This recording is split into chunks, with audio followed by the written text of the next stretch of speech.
जय सिया राम, हरिओम।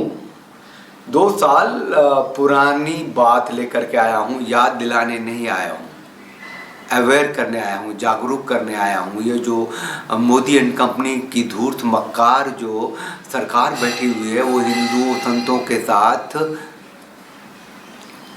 क्या बताएं आपको। विजय बाबा दास के अग्निदाह यहाँ से अगर हटा तो समझिए सनातन का अग्निदाह जो लोग कर रहे हैं उसमें वो सफल होंगे। आप लोग चैनल को लाइक कीजिए, शेयर कीजिए, सब्सक्राइब कीजिए, उस बेल आइकन को प्रेस कर दीजिए जिससे आपको नोटिफिकेशन मिलता रहेगा। और हो सके तो ज्वाइन बटन क्लिक करके चैनल की सदस्यता लीजिए। और ये डिस्क्रिप्शन में गूगल और फ़ोनपे का डिस्क्रिप्शन भी रहता है, फ़ोन नंबर भी रहता है। आप चैनल को स्ट्रेंथन कीजिए। मुद्दे पे आते हैं। एक 2 साल पुरानी बात को दोहराने नहीं आया हूँ, याद कराने आया हूँ कि ये जो है भरतपुर के डिग, कामा और नगर क्षेत्र में आदि बद्री और कनकांचल पहाड़ी में जो खुदाई अनवरत चली आ रही थी, उसको रोकने के लिए बाबा विजय दास ने अग्निदाह किया। अच्छा, अग्निदाह संत है ना, तो 500 दिनों से वो उस पहाड़ी को बचाने के लिए, उस जो क्षेत्र ब्रिज के पहाड़ों को बचाने के लिए जो आंदोलन चल रहा था, ये हार गए और उन्होंने अग्निदाह किया।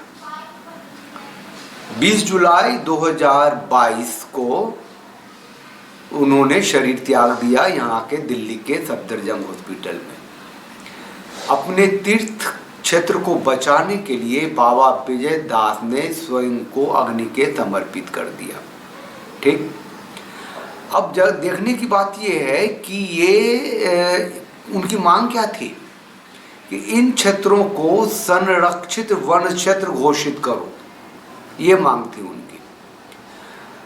उस समय ये अशोक गहलोत की सरकार थी राजस्थान में, और कोई जाहिदा करके मंत्री थी वहाँ की महिला, और उसका बेटा का भी कोई खनन उनन वहाँ हो रहा था। जाहिर है पॉलिटिकल कोई मतलब, मुझे अभी इसको पॉलिटिक्स मत समझिए जो मैं कह रहा हूँ। तो वो लोग उधर आए थे तो पत्थर उत्थरबाजी बहुत भयानक चल गई थी, लोग भागे हो गए थे वहाँ से। कुछ असर नहीं हो रहा था इन लोगों के।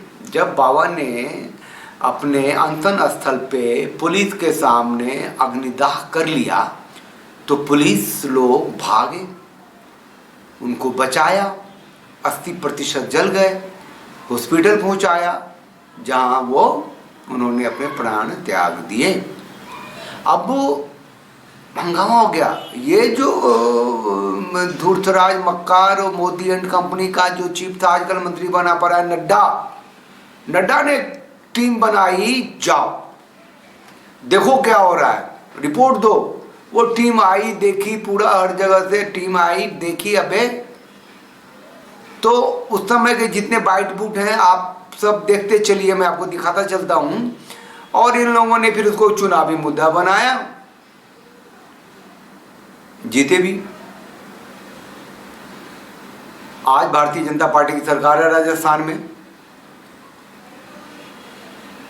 वन क्षेत्र को संरक्षित वन क्षेत्र घोषित कर दिया। क्या हुआ?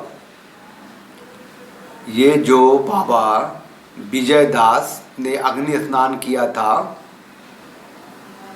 उसका परिणाम क्या हुआ? वोट से खेल गए मोदी एंड कंपनी। कोई नोटिफिकेशन जारी किया, कोई राजस्थान विधानसभा में कोई बिल पारित किया? क्या किया भाई? कितनी धूर्तें करोगे? ये संतों ने अपने लिए कुछ मांगा था क्या? बाबा विजयदास गृहस्थ से गृहस्थ 2009 में एक एक्सीडेंट में इनके बेटे बहू की मृत्यु हो गई, और 2 साल की इनकी पोती थी जिसको लेकर के वो आ गए ब्रजधाम। उसको गुरुकुल में डाल दिया बेटी को। फिर वहाँ से बाद में भरतपुर पसोपा गांव में एक मंदिर है, वहाँ पे वो जम गए, बैठ गए, और फिर वहाँ की प्रकृति और गांव की सुरक्षा हो, और सनातन जो संतों की रक्षा हो, सनातन प्रकृति की रक्षा हो, ब्रज क्षेत्र की रक्षा हो, ब्रज क्षेत्र की जो पहाड़ियाँ हैं उसमें खनन रुके, उसमें बहुत ही एक्टिव हो गए वो। बाबा का जो दाह संस्कार हो रहा था उसकी भी कुछ तस्वीरें हैं जो आप लोगों ने देखी। उसमें वो बाबा बालकनाथ, पता नहीं वो बहुत बड़ा अमीर आदमी है, और बाबा बालकनाथ हैं, और जो एजुकेशन सिस्टम है वो उसका कॉलेज है, इंजीनियरिंग कॉलेज है, बीएड पीएड क्या कहाँ सब है, वो सब भी आए थे अपना राजनीति भुनाने के लिए बाबा विजय दास की अंतिम यात्रा में, अग्निदाह के बाद जो अग्नि संस्कार हुआ था उसमें। तो ध्यान रखिए, सतर्क रहिए, और समझिए आज भी जो बजट जो पास हुआ ना, वो देश को विकासशील से विकसित देश बनाने के लिए है, सनातन से इस्लामिक राष्ट्र बनाने की है। कोई भी सनातन संस्कृति की बात नहीं है। टूरिज्म खोलेंगे वो, उस पर और ज़्यादा कुछ बजट दिया है। जितने भी धर्म तीर्थ स्थल है उसको टूरिज्म स्थल बनाएंगे, बेचेंगे उसको। चलिए, चैनल को लाइक कीजिए, शेयर कीजिए, सब्सक्राइब कीजिए, बेल आइकन को प्रेस कर दीजिए, नोटिफिकेशन मिलेगा आपको। मेंबर्स बनिए चैनल का, चैनल को मजबूती दीजिए। जय सिया राम, हरिओम। ज्ञानाञ्जनशलाकया चक्षुरुन्मीलितं येन